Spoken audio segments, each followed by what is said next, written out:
Why was WWE a great option for you? Why did you decide to go that route?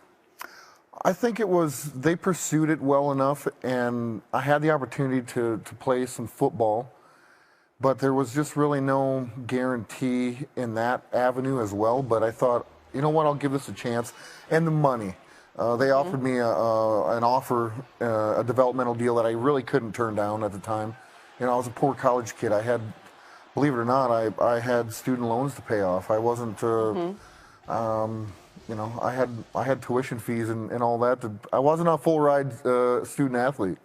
Such a different adjustment, though, right? You're growing up on a farm, and then you go to college, and then you're thrust into this world. What was the most tough part about that on a personal level? I think just being from South Dakota and then leaving South Dakota and going to Minneapolis and then catapulting and traveling the world, 36 different countries, being on the road 5-6 days a week. I wasn't prepared for that at all. I didn't grow up as a pro wrestling fan. I never watched any. You weren't? No, I never watched pro Wow. wrestling as a kid. The first time I ever seen pro wrestling or ever had the desire to even watch it was I was already a senior in college. When the company approached me and wanted me to participate with the program. You've been really forthcoming, too, about some of your struggles during that time, that you were involved in some substance abuse. I read a quote where you said there were like 2 years of your time during that time. You don't even remember? You know, I was on the road and I was injured and I was a champion and I didn't want to quit. I had the no quit attitude.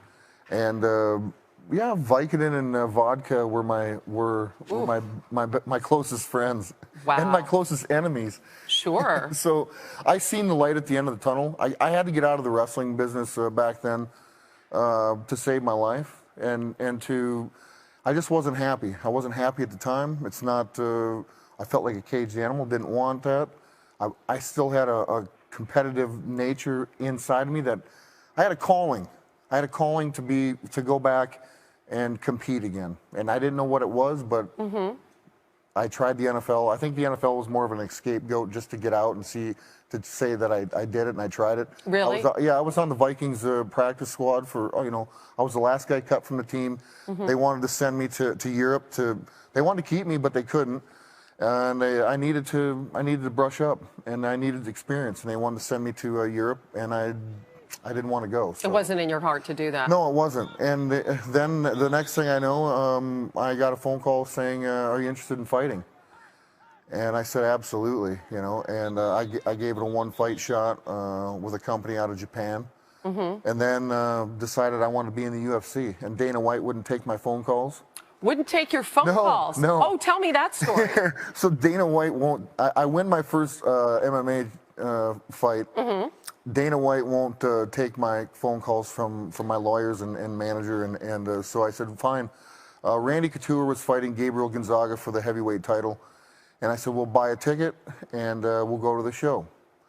And I bought a ticket, sat in the stands, watched the whole show, and at the end of the show, I jumped the guardrail and escaped a few security guards, ran up and tapped Dana White on the shoulder and introduced myself, and that's where the ball started rolling.